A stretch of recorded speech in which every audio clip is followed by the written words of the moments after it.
যে সেনাবাহিনী মানুষ হত্যা করেছে, উনি মিথ্যা কথা বলেছেন যে মাত্র 5 জন আহত হয়েছে, এই জন্য তাকে কাশিমপুর জেল বা যে কোনো নতুন জেল বা পুরানো জেল যেখানেই হোক তাকে ভর্তি করতে হবে, তারপরে তার বিচার করতে হবে।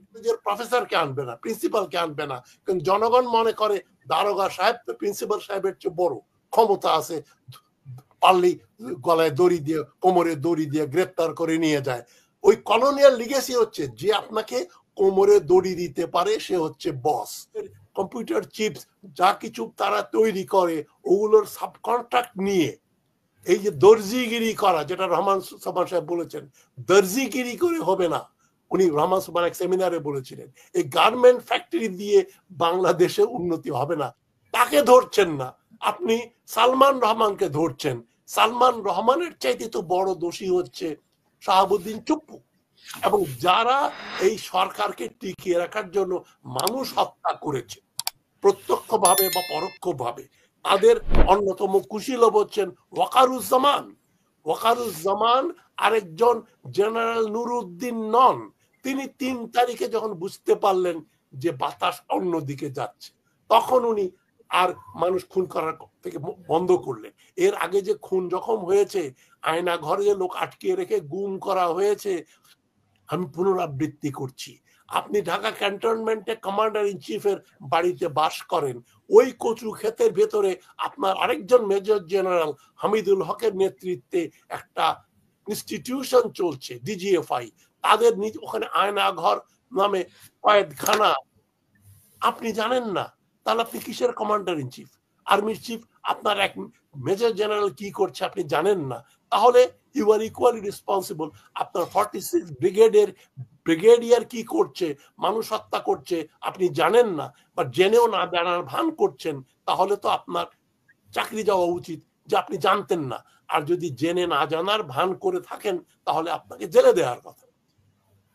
ওয়াকারুজ্জামানের দুটো অল্টারনেটিভ থাকতে পারে। একটা হচ্ছে তার অকর্মণ্যতার জন্য একেবারে রেট্রোস্পেক্টিভ ইফেক্টে তার চাকরি যাওয়া, এই 17 জুলাই থেকে তার চাকরি রিটায়ারমেন্ট ঘোষণা করতে হবে, যে বেতন দেওয়া হয়েছে উইথড্র করা হবে। অথবা দ্বিতীয় অপশন হচ্ছে তার নেতৃত্বে যে সেনাবাহিনী মানুষ হত্যা করেছে, উনি মিথ্যা কথা বলেছেন যে মাত্র 5 জন আহত হয়েছে, এই জন্য তাকে কাশিমপুর জেল বা যে কোনো নতুন জেল বা পুরানো জেল যেখানেই হোক তাকে ভর্তি করতে হবে, তারপরে তার বিচার করতে হবে। এগুলো না করে আমরা এখন লেগে গেছি যে আমরা এখন সেই আসিফ নজরুল সাহেব, আর আসিফ নজরুল তো যে অন্যায়গুলো করেছেন এবং করে যাচ্ছেন, এই জন্য তো তার শাস্তি হওয়া দরকার। আমি যেখানে দ্বিমত পোষণ করেছি যে তার চরিত্র ব্যক্তিগত, উনি কার সঙ্গে প্রেম করলেন, কাকে টেলিফোনে কি বললেন না বললেন, ওই অশ্লীল কথাবার্তা গুলো, অডিও গুলো আমাদের সামনে এনে ওটা নিয়ে পর্যালোচনা করা, এটা এক ধরনের হীনমন্যতা। নাই কাজ তো খই ভাজ, একটা খই ভাজছে বা একজনকে নিন্দা করে মানে অশ্লীল কথাবার্তা বললে লোকে কেনে, লোকে খায়।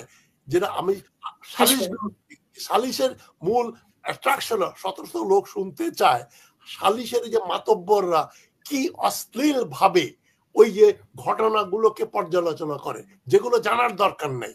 পুঙ্খান এই বল কি, তারপরে কি হলো, তুই ওর সঙ্গে কোথায় গেলি, মেয়েটাকে বিশেষ করে পর্যদস্ত করা হয়। আমি তো এর সঙ্গে এই আসিফ নজরুলের চরিত্র হননের কোনো পার্থক্য খুঁজে পাই না। এখন রিফর্মের কথা, আমি শেষ পয়েন্টে আসছি। রিফর্মস তো 77 বছর আগেই করা উচিত ছিল। 47 সালে দেশ ভাগের পরেই, পাকিস্তান হওয়ার পরেই যেটা হয় নাই, যেটা আমি বারবার বলি, পাকিস্তানের বিখ্যাত সোসিওলজিস্ট হামজা আলাভি, যিনি পাকিস্তান স্টেট ব্যাংকে চাকরি করতেন, পরে দেশে টিকতে না পেরে আইয়ুব খানের সঙ্গে উনি পালিয়ে যান। ওই সময় তিনি ম্যানচেস্টার ইউনিভার্সিটির অ্যানথ্রোপোলজির প্রফেসর ছিলেন, আমার গুরু হামজা আলাভি।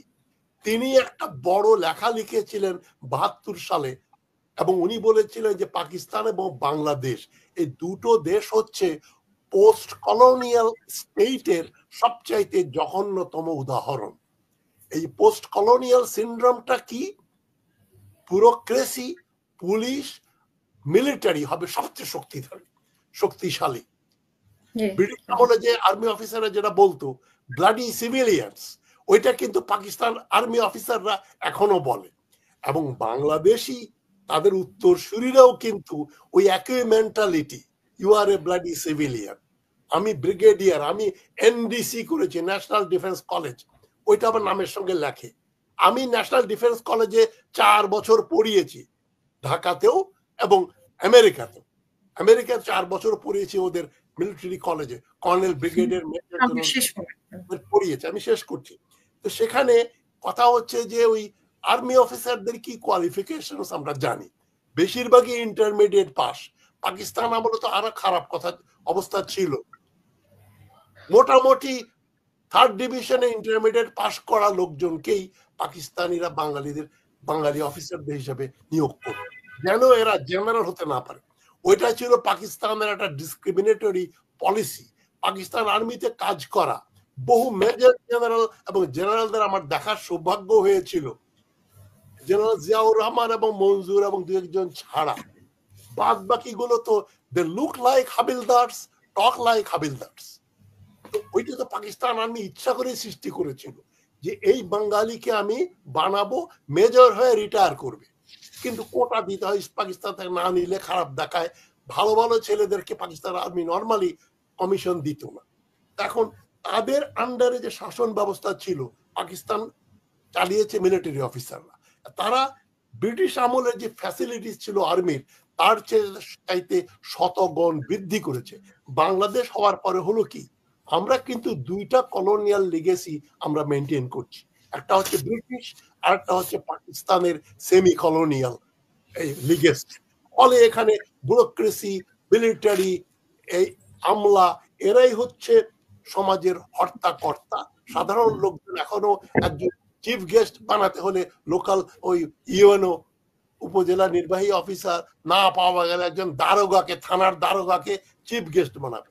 ওই কলেজের প্রফেসরকে আনবে না, প্রিন্সিপালকে আনবে না, কারণ জনগণ মনে করে দারোগা সাহেব তো প্রিন্সিপাল সাহেবের চেয়ে বড় ক্ষমতা আছে, পারলেই গলায় দড়ি দিয়ে, কোমরে দড়ি দিয়ে গ্রেপ্তার করে নিয়ে যায়। ওই কলোনিয়াল লিগেসি হচ্ছে যে আপনাকে কোমরে দড়ি দিতে পারে সে হচ্ছে বস। একটা জোক আছে না, এক মহিলা দোয়া করছে যে আল্লাহ তোমার দারোগা বানাক। এখন আমাদের কালচার হচ্ছে দারোগা হচ্ছে সবচেয়ে উপরে।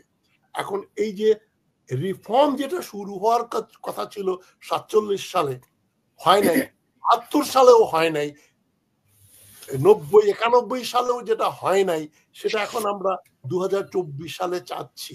কিন্তু এখন আমাদের দুর্ভাগ্যটা কি, ডক্টর ইউনূসকে যে আমরা টিকিয়ে রেখেছি, সৈয়দ মামুন মাহবুব সাহেবের সঙ্গে একমত, আমরা এই সরকারকে সরালে যে আওয়ামী লীগ বেনিফিটেড হয় এই ভয়ে কিন্তু আমরা ডক্টর ইউনূসকে একটা নেগেটিভ সাপোর্ট দিয়ে রেখেছি।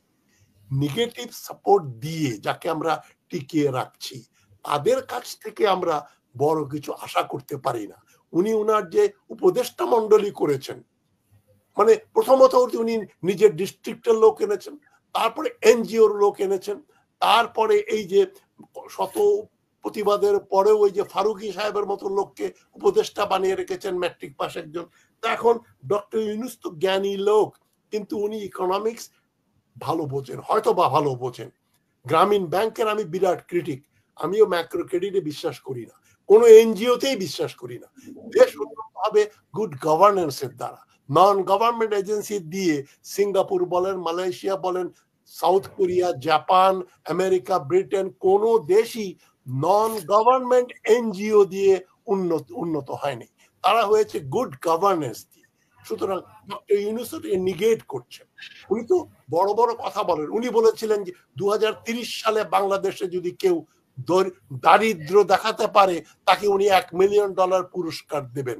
আমি ডক্টর ইউনূসকে বলেছিলাম যে এই পুরস্কারটাকে তো রেখে দেবেন, আমি আর আপনি দুজনে যদি 2030 পর্যন্ত বেঁচে থাকি, আশা করবো $1 মিলিয়ন আমাকে দেবেন। এখন ওনারা অ্যাডমিনিস্ট্রেশন বোঝেন না, ফরেন পলিসি বোঝেন না, ডোমেস্টিক পলিটিক্স বোঝেন না, পলিটিক্সই বোঝেন না।